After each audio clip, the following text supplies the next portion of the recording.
كاملين الاخوان كنا كنلقاو مشكله في تحديد النوعيه ديال العكبر اولا البروبوليس، واش نوع اصلي واش غادي يخدم ليا ولا غير كنضيع فلوسي وغير خديت غير بروبوليس مغشوش مبلوع بالشوائب. اليوم ان شاء الله جيت بغيت نبارطاجي معكم الطريقه اللي كيدير خوكم محمد، يعني طريقه سهله وبسيطه واي واحد يقدر يديرها باش ما يتغش ما والو. كاينين بزاف ديال الطرق الاخوان، الا رجعتوا اليوتيوب او التيك توك او الفيسبوك راه غتلقاو بزاف ديال الطرق شارحينهم شي اخوان الله يجازيهم بخير على كيفيه التعرف على البروبوليس.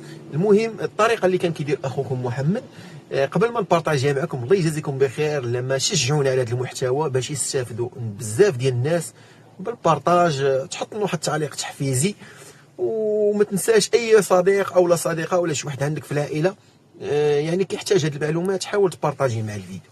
بالنسبه للطريقه اللي كنت كنديرها الاخوان باش كنعرف البروبوليس واش اصلي ولا لا، كناخذ واحد شويه من داك البروبوليس اللي كناخذ على شكل قرصه، يعني على شكل حمصه بحال هكذا، كنحطها في بلاصه وحده، يعني الا حطيتها مثلا هنايا كنخليها في هذه البلاصه، كدوز ربع ساعه ثلث ساعه كتحس بديك البلاصه بحال بدات كتبنج اولا بدات كطيب، كتحس بالحريق ديالها في ديك البلاصه. هذه هي الطريقه باش كنعرفها. والطريقه الثانيه ملي كتستعملوا مثلا كتكون كتستعملوا الا بغيتي الناس اللي عندهم مشكل في الغده الدرقيه عندهم سرطان من الاحسن يمصوا، يعني يمصوا هذاك العكبر ما يبلعوش. اللي مدير لاشيميو غادي نفكركم في واحد النقطه، فاش كنا كنديروا لاشيميو كان كيطيب لنا الحلق ديالنا وكيطيب لنا الفم ديالنا. ملي غداو تستعملوا العكبر خصوصا ملي غداوموا عليه راه غادي يطيب لكم الحلق ديالكم والفم ديالكم، وما تخافوش راه عادي.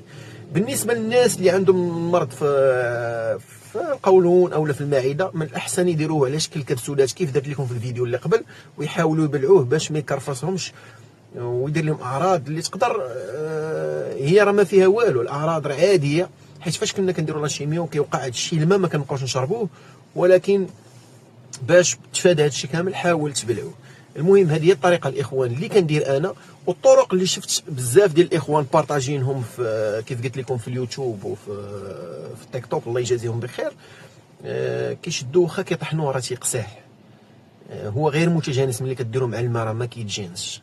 ومن الاحسن الاخوان خذوه من عند شي واحد يكون ثقه، وخذوه بكل شيء ديالو بداك الشمع ديالو بكل شيء ديالو، خذوه واستعملوه غير يكون في حدود كيف قلت لكم هذاك العبار اللي ديال شكل حمصه وحده في الصباح وحده في العشيه، اولا غير وحده في الصباح اولا غير وحده في العشيه. الا كنتي كملتي العلاج ديالك يعني ساليتي العلاج ديالك ما بقيتيش كتعالج حاول تاخذ غير وحده. الاخ ولا الاخت اللي مازال في العلاج يحاولوا ياخذوا في الصباح وفي العشيه حتى يمن عليهم الله بالشفاء. وحتى لهنا خليت لكم الراحه والله يجيب لكم الشفاء، وما تنساوش تبارطاجيو هذا الفيديو. الله يجازيكم بخير والسلام عليكم.